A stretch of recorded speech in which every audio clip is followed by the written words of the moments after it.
Councilwoman Dixon, please explain to us what happened this evening. So tonight we were invited as council members to talk about two bills. One is for the Healthy Community Subcommittee that has a proposal for vacant property legislation, and then also for the Blight Bill, which is Councilman Freel's bill regarding 19-26. So one, they wanted to hear feedback from us regarding what it would look like if there were amendments or changes. We were allowed to ask, the community was allowed to ask questions regarding what they wanted to see, what amendments could potentially, and what still they are their concerns that they still have. And we were able to get a lot of those out tonight, as well as them hearing from us directly regarding what the Healthy Committee Subcommittee will be actually doing, as well as how Councilman Freel will be moving forward with his piece of legislation. So I think we were able to get a lot of solutions out tonight as far as what can happen. So I'm hoping that we come together as council colleagues and through the subcommittee, as well as with Councilman Freel's policy, that we can make sure that we're moving the city forward regardless of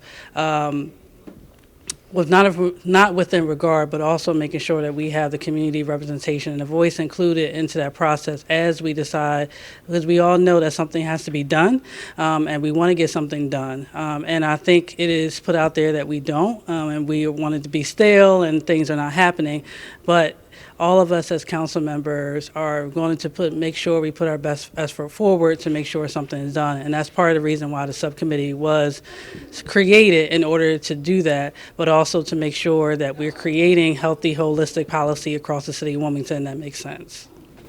One last question, Councilwoman. Councilwoman Dixon, do you think that the members who were here tonight to listen to this important message, do you think they left more informed? Yes, so I think for the most part, I think the work still has to be done. Tonight was the first step in order to do that. I think from the previous one that we had in May, that was like our last full conversation with the community to hear their voice in that capacity. So tonight was another step. For one, I think having us all in the conversation together. I think routinely you have not heard from Councilman Freel, as well as for his particular bill, as well as the Healthy Committee Subcommittee members, which are myself, which I chair, as well as Councilman McCoy. And one, we wanted to make sure that what is out there, that we are also hear about what we actually put together and what we put time and energy into also, in addition to what Councilman Freel has been doing. So we wanted to make sure, I think tonight we have it where we invited the community to come out to our first meeting, which is our subcommittee, which will happen on September 18th at 6 p.m. on the third floor of the City County building. So we're inviting all the public to come out to that, as well as not only for that one, but also the public is invited to any of our subcommittees. But one, again, we want to make sure that tonight is just the first step, but we're actually taking action to actually move forward with having a piece of legislation in a city that makes sense. Okay, Councilman Bud Freel, you was at the meeting yesterday. Could you tell us, from your perspective, what was your opinion? I thought it was a good meeting. We've got to exchange a lot of information back and forth between the 5 or 6 council members that were there and the community. It appeared that we had members of the community that are landlords, some possibly from the nonprofit housing side, and I believe we had some homeowners there also and some community-minded folks. So I thought it was a good meeting. You know, a lot of information was put out there, but hopefully it was helpful.